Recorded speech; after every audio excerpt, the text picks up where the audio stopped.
Well, I mean, a lot of it, frankly, a lot of the advice does go right with the how do you get started. It's the be curious and be a self-motivated learner.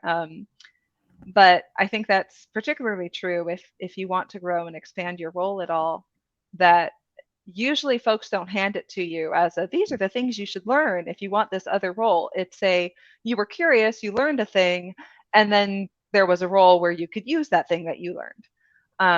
It was actually a tweet the other day that uh,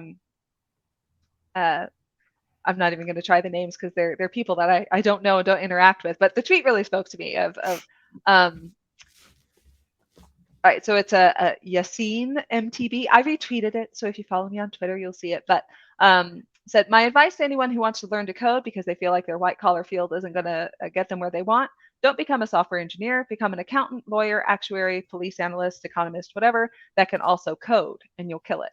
And that to me is a big learn a little bit of something that's not your role, but particularly in our field, maybe a little bit of code. um, and that opens up so many options uh, and really just helps you understand how it all fits together better anyway. So that would be my biggest advice. It's just learn things tangential to your role when you can, just because you're curious, and then seize opportunities to use those things that you learn. Yeah, and I'll play off what Jen shared is that especially if you're client side, is to develop the internal drive and push to take it yourself. In a lot of these situations, you're working in companies that um, really don't have a system in place to help you mature in analytics. A lot of these companies struggle to even identify the right type of talent to hire, let alone mature them. And so a lot of times you're even in these massive, massive companies, you're kind of on an island in your role. And so it takes a lot of self-motivation and drive to figure out what you want to do. On the flip side, that if you can find comfort in that, you can really define your own path a lot of times because again, there's not anyone in the organization kind of siloing you and saying this is what you have to do. And so if you have the I guess self-confidence to take it and own it, you can really define the path you want to go down. The struggle is no one's going to hold you accountable to it other than yourself. So you have to be self-motivated, as Jen mentioned, to be curious and learn about new things and figure out how to develop a path for yourself.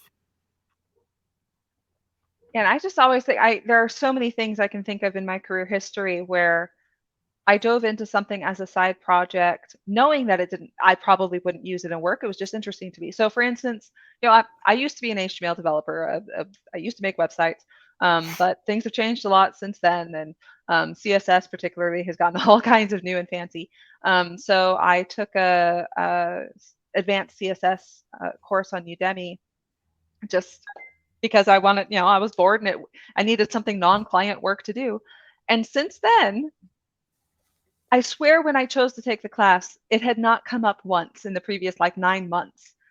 And then I took the class, and then the following 9 months, like every week, there was something like, oh, I learned about this, especially Hmm. as I started doing more target work, particularly it.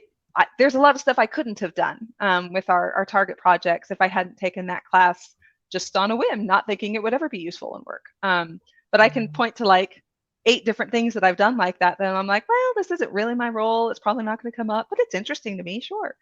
And then as soon as you do it, you're like, oh, this is actually everywhere. And I just had never paid attention to it because it wasn't a skill set I had.